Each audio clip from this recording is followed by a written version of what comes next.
মধ্যপ্রাচ্যে আবারও উত্তেজনার পারদ চড়ছে। হরমুজ প্রণালীতে যুক্তরাষ্ট্র ও ইরানের মধ্যে নতুন সংঘর্ষের পর কেঁপে উঠেছে বিশ্ব জ্বালানি বাজার। কয়েক ঘন্টার ব্যবধানে লাফিয়ে বেড়েছে অপরিশোধিত তেলের দাম। আর সেই সঙ্গে শঙ্কা তৈরি হয়েছে ভেঙে পড়তে পারে দুই পক্ষের মধ্যকার নাজুক যুদ্ধবিরতি। এর প্রভাব পড়তে শুরু করেছে বৈশ্বিক অর্থনীতি ও শেয়ার বাজারেও। শুক্রবার এক প্রতিবেদনে এসব তথ্য জানিয়েছে কাতার ভিত্তিক আন্তর্জাতিক সংবাদ মাধ্যম আল জাজিরা।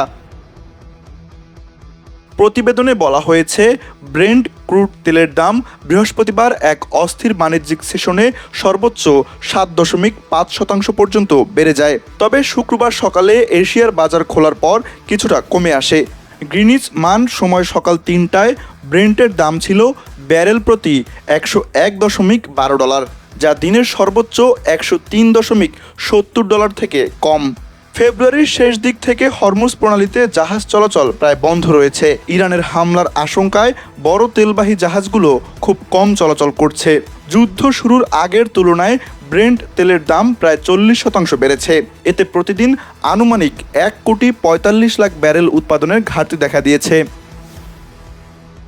এই উত্তেজনার প্রভাব এশিয়ার শেয়ার বাজারেও পড়েছে। শুক্রবার সকালে জাপানের নিক্কেই 225, দক্ষিণ কোরিয়ার কোসপি এবং হংকংয়ের হ্যাংসেং সূচক 1% বেশি কমেছে। যুক্তরাষ্ট্রের শেয়ার বাজারেও পতন দেখা গেছে।